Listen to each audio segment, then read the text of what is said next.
अस्सलाम वालेकुम बच्चों।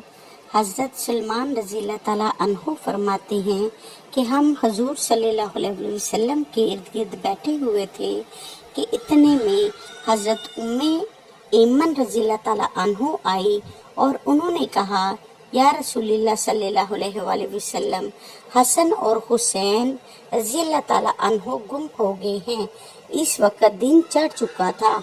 हजूर सल्लल्लाहु अलैहि वसल्लम ने सुहाबा रज़ी अल्लाह ताला अन्हो से फरमाया, उठो और मेरे दोनों बेटों को तलाश करो।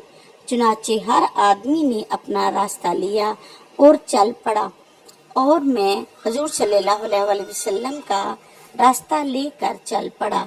हजूर सल्लल्लाहु अलैहि वसल्लम चलते रहे यहाँ तक कि एक पहाड़ के दामन में पहुँच गए तो देखा हजरत हसन और हुसैन रज़ी अल्लाह ताला अन्हो एक दूसरे से चिमटे हुए खड़े हैं और पास ही एक काला नाग अपनी दुम पर खड़ा है जिसके मुंह से आग की चिंगारियां निकल रही हैं।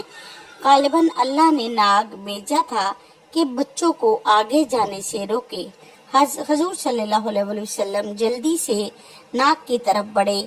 इस नाग ने हुजूर सल्लल्लाहु अलैहि वसल्लम को मुड़कर देखा और चल पड़ा और एक सुराख में दाखिल हो गया।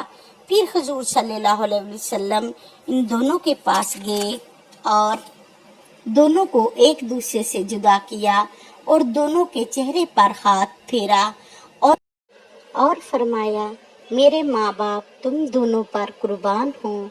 तुम दोनों अल्लाह के यहाँ कितने काबिल एहतराम हो। फिर एक को दाएं कंधे पर और दूसरे को बाएं कंधे पर बिठा लिया। मैंने कहा, तुम दोनों को खुशखबरी हो कि तुम्हारी सवारी बहुत ही उम्दा है। हजूर सल्लल्लाहु अलैहि वसल्लम ने फरमाया, ये दोनों बहुत ही उम्दा सवार हैं और इनके वालिदैन दोनों से बेहतर हैं।